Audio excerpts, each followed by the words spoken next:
Venons-en maintenant effectivement aux travaux de cette 7e conférence ministérielle de l'Organisation de la coopération islamique. Ils se sont ouverts officiellement ce matin en présence du Premier ministre Paul Kabatieba. Cette rencontre se focalise sur le rôle des femmes dans le développement des pays. La réunion est marquée aussi par l'élection du Burkina à la tête de la conférence ministérielle de l'OCI. Précision Vincent Tiendrebego.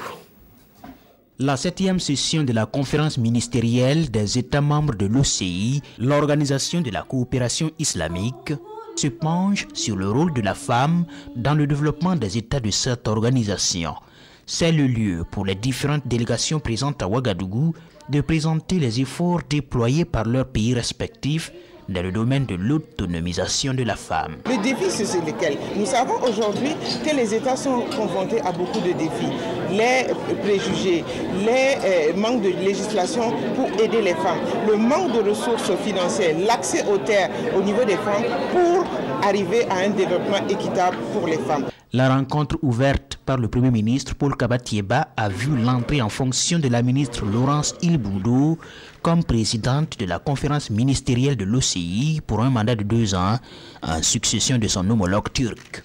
Mon mandat est dédié à toutes les femmes des États membres de l'OCI parce qu'aujourd'hui, nous travaillons à ce que cette synergie entre États, cette solidarité puisse être consolidée. Ce ne sont seulement pas les femmes membres de l'OCI, c'est toutes les femmes du monde. Résoudre les inéquations liées à la condition de la femme, tel est l'objectif des 57 pays membres de l'OCI.